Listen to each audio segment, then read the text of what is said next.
पैतृक संपत्ति में सिर्फ अपना हिस्सा अपने नाम कैसे करवा सकते हैं, जिसे आप भूमि का बंटवारा भी कह सकते हैं, जिसे आप उर्दू में तकसीम कह सकते हैं। तो ये जो भूमि होती है दोस्तों, ये आपको अपने परिवार से दादालाई जो प्रॉपर्टी होती है वो मिलती है। और दादालाई प्रॉपर्टी में प्राय देखने में आता है कि जो फैमिली होती है वो पीढ़ी दर पीढ़ी बढ़ती हुई चली जाती हैं और वो अपनी मर्जी से अपना हिस्सा बांटते हुए चले जाते हैं। और एक टाइम ऐसा आता है कि जो ज़मीन होती है वो किसी प्रॉपर्टी की तो कीमत बढ़ जाती है और किसी प्रॉपर्टी की कीमत वहीं डाउन रह जाती है, क्योंकि कई बार सरकार के द्वारा या किसी उद्योग किसी प्रॉपर्टी के पास में कोई ऐसा उद्योग लगा दिया जाता है जिससे उस प्रॉपर्टी की कीमत बढ़ जाती है। और प्रॉपर्टी की कीमत जैसे ही बढ़ती है तो उसमें जो हिस्सेदार व्यक्ति होते हैं उनमें आपस में रंजिश क्लह पैदा हो जाता है, क्योंकि वो कहते हैं कि मेरा भी इस ज़मीन में हिस्सा है। और वो हिस्सा तो मर्जी से बांट लेते हैं, लेकिन बाद में कहते हैं कि हमारा भी इस ज़मीन में हिस्सा है। तो उनके बीच में आपस में कलह, उनके बीच में आपस में द्वेष भावना, लड़ाई झगड़ा होना पैदा हो जाता है, क्योंकि वो व्यक्ति भी उस ज़मीन में हिस्सा चाहते हैं। उस ज़मीन का रेट बढ़ जाने के कारण उनमें आपस में रंजिश पैदा हो जाती है। तो होता क्या है कि एक टाइम ऐसा आता है कि उनमें आपस में क्लेश पैदा इतना ज़्यादा बढ़ जाता है कि व्यक्ति आपस में मरने मारने को उतारू हो जाते हैं। तो इससे अच्छा है कि आप अगर आपकी भी साथ जगह प्रॉपर्टी है तो आप उस प्रॉपर्टी को बिना किसी परेशानी के कैसे आप अपने नाम करवा सकते हैं, इसकी जानकारी मैं आपको कंप्लीट बताऊंगा। इसमें आपको मैं पूरा कोर्ट प्रोसीडिंग भी बताऊंगा और इसमें जो कानून क्या कहता है, किस प्रकार से सिंपल तरीके से आप इस ज़मीन को अपने हिस्से की जो ज़मीन है उसको आप अपने नाम करवा सकते हैं। मतलब जो ज़मीन का हिस्सा है उस हिस्से पे आप अपना उसी हिस्से में आप अपना नाम दर्ज कैसे करवा सकते हैं, क्योंकि भविष्य में किसी प्रकार का कोई लड़ाई झगड़ा पैदा न हो। तो चलिए इस पे बात कर लेते हैं। देखिए, सबसे पहले बात करते हैं कि जो भूमि का बंटवारा होता है, आप उसे अपनी भाषा में बंटवारा कहते हैं और उर्दू में उसे तकसीम कहा जाता है कि हमें हमारी भूमि का तकसीम कर दीजिए। मतलब हमारी भूमि पर जो जहाँ पर है उसका उसी ज़मीन उसके नाम कर दीजिए, वो प्रॉपर्टी उसके नाम हो जाए, ताकि भविष्य में हमारे साथ किसी प्रकार का लड़ाई झगड़ा न हो। मैंने बहुत देखा है कि बहुत से परिवार इतने बड़े हैं और उनकी ज़मीन है, उनकी जमाबंदी एक है, उनकी खेवट एक है और वो मर्जी से अपनी ज़मीन पे अपना हिस्सा काबिज कर रखा है। लेकिन जैसे ही प्रॉपर्टी का अगर कोई प्रॉपर्टी का खेत है और उसकी कीमत बढ़ जाती है तो उनमें आपस में लड़ाई झगड़ा पैदा हो जाता है। तो फिर वो सभी आपस में लड़ाई करते हैं कि हमें भी रोड पे जगह चाहिए, हमारा भी इसमें ज़मीन में हिस्सा है, हम भी आकर हिस्सा लेंगे। तो इस प्रकार उनमें आपस में लड़ाई झगड़ा और द्वेष पैदा हो जाता है।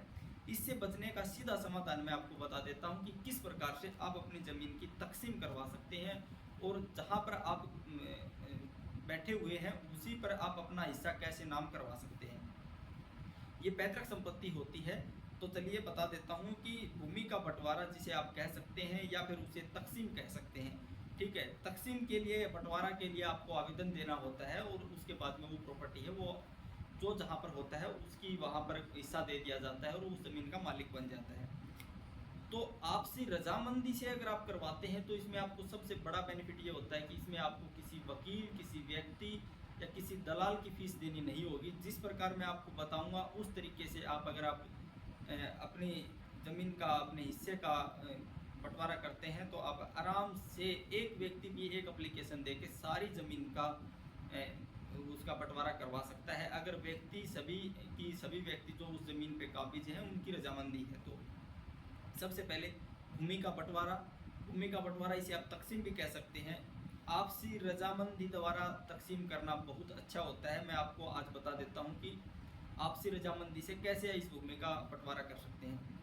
चलिए, जब एक या एक से अधिक खेवटों के मालिक, मतलब जब बहुत ज़्यादा खेवट होती हैं और उनके मालिक अपनी भूमि का बंटवारा, अपनी ज़मीन का बंटवारा अपनी रजामंदी से करें, आपसी सहमति से करें, तो राजस्व अधिकारी को, मतलब कि राजस्व अधिकारी या तहसीलदार को, उप तहसीलदार को, जो आपकी तहसील के आसपास जिसके अंडर आपका गांव आता है, उसको एक दरखास्त, सिंपल दरखास्त आपको देनी होती है।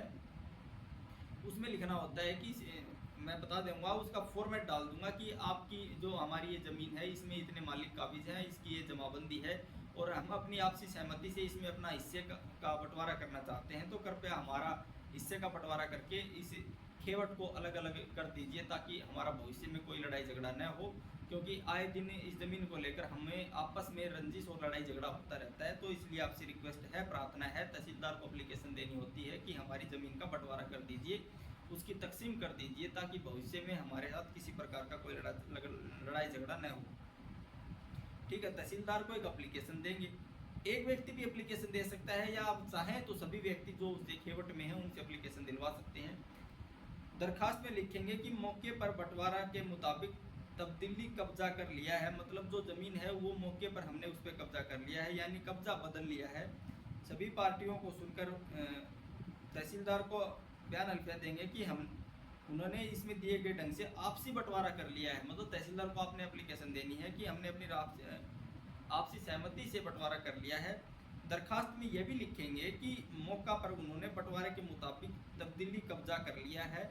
ठीक है, यानी कब्जा बदल लिया है। सभी पार्टियों को सुनकर व रिकॉर्ड देखकर राजस्व अधिकारी, तहसीलदार, पटवारी और सब डिविजनल मजिस्ट्रेट तकसीम मंजूर करने का ऑर्डर देंगे, मतलब बंटवारे का आदेश सुना देंगे। इसके बाद तकसीम का इंतकाल पटवारी दर्ज करेगा, कानून को सभी कागजात की जांच पड़ताल करेगा और मौका पर जाकर तसल्ली करेगा कि पार्टियों ने मौके पर कब्जा बदल लिया है। और उसके बाद राजस्व अधिकारी, सहायक कलेक्टर, मतलब कि सहायक कलेक्टर होता है एसडीएम, जिसे उपमंडल अधिकारी कहते हैं, सहायक कलेक्टर कहते हैं, इंतकाल मंजूर करने के आदेश देगा। ठीक है, सिंपल एप्लीकेशन थी। इसमें आपको यही लिखना है कि आप सेवा में तहसीलदार या उप तहसीलदार या सब डिविजनल मजिस्ट्रेट या एसडीएम महोदय, हम आपसी सहमति से अपनी ज़मीन की तकसीम करवाना चाहते हैं, बंटवारा करवाना चाहते हैं। कृपया हमारी ज़मीन का बंटवारा करने का कष्ट करें, आपकी बड़ी मेहरबानी होगी।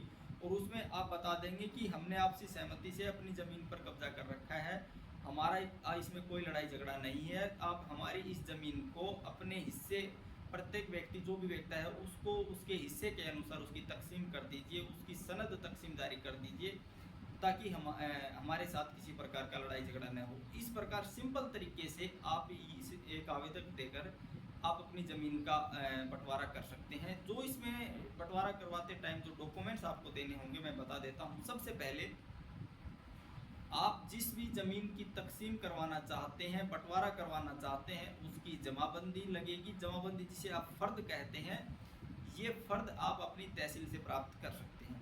इसके साथ ही आपको अपनी वंशावली, मतलब कि आपकी वंश कैसे किस प्रकार से बढ़ा है, जैसे दादा, पोता, पड़पोता, इस प्रकार से आपको एक पटवारी से पेडिग्री सर्टिफिकेट जिसे बोलते हैं, सनद जिसे आप वंशावली या पेडिग्री कहते हैं, वो पटवारी से बनवा लेंगे, या फिर अपने सरपंच बीडीपीओ से बनवा लेंगे कि इसके परिवार में ये सदस्य हैं और इस व्यक्ति के ये इनका आपस में संबंध है, ये इसका बेटा है, मतलब कि जो ज़मीन में है उनका ही नाम पता उसमें डालना है। वंशावली बनवानी है कहने का मतलब। दूसरा, उसमें पैमाइश रिपोर्ट आपको देनी होगी।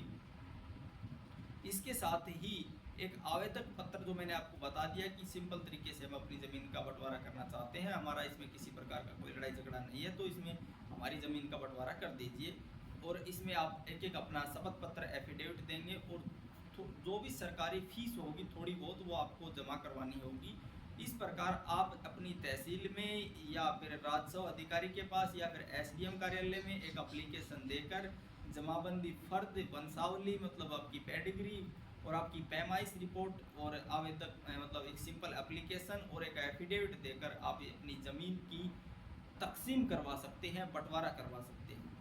ठीक है, नेक्स्ट वीडियो में मैं आपको बता दूंगा कि किस प्रकार से ये आप एप्लीकेशन लिखेंगे, कौन कौन से इसके साथ डॉक्यूमेंट्स लगाएंगे और किस प्रकार से आप इसमें अपनी ज़मीन पे अपना जो आपकी दादलाई प्रॉपर्टी है, जो आपकी संपत्ति है, उसमें अपना हिस्सा कैसे आप नाम करवा सकते हैं। तो दोस्तों, नेक्स्ट वीडियो में मैं बताऊंगा कि अगर आपका परिवार सहमत नहीं है बंटवारा करवाने के लिए, तकसीम करवाने के लिए, वो आपस से लड़ाई झगड़ा करता है, तो उसके लिए केस के किस प्रकार से करेंगे और उस केस में कौन कौन से डॉक्यूमेंट्स लगेंगे, क्या आपको उस केस के लिए किसी वकील की भी आवश्यकता होगी या नहीं।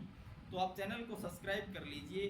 चैनल को सब्सक्राइब करेंगे तो इससे ये होगा कि जब जैसे मैं वो नेक्स्ट वीडियो बनाऊंगा तो उसका नोटिफिकेशन सबसे पहले आपके पास पहुंच जाएगा, और जैसे वो नोटिफिकेशन पहुंचेगा तो आपको वो वीडियो मिल जाएगी, जिससे आपको पता चल जाएगा कि किस प्रकार से आप अपनी प्रॉपर्टी का कोर्ट के माध्यम से, अगर कोई व्यक्ति लड़ाई झगड़ा करता है तो उसका आप अपने नाम करवा सकते हैं।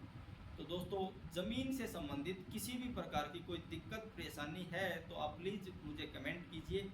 मैं आपके कमेंट का रिप्लाई करने की कोशिश करूंगा। मैं हरियाणा गवर्नमेंट की जितनी भी स्कीम्स आती हैं और जो भी ज़मीन से संबंधित किसी भी प्रकार का कोर्ट विवाद से संबंधित कोई भी मामला है तो आप मुझे कमेंट कर सकते हैं। मैं उसका वीडियो डालता रहता हूं। और जो जिस भी टॉपिक पे आप वीडियो देखना चाहते हैं उसका कमेंट कीजिए। मैं आपके लिए कोशिश करूंगा कि उससे संबंधित वीडियो डाल दूंगा। तो प्लीज़ दोस्तों ज़्यादा से ज़्यादा वीडियो को शेयर कीजिए ताकि जब भी मैं कोई नई वीडियो डालूँ तो उसका नोटिफिकेशन सबसे पहले आपके पास पहुँचे।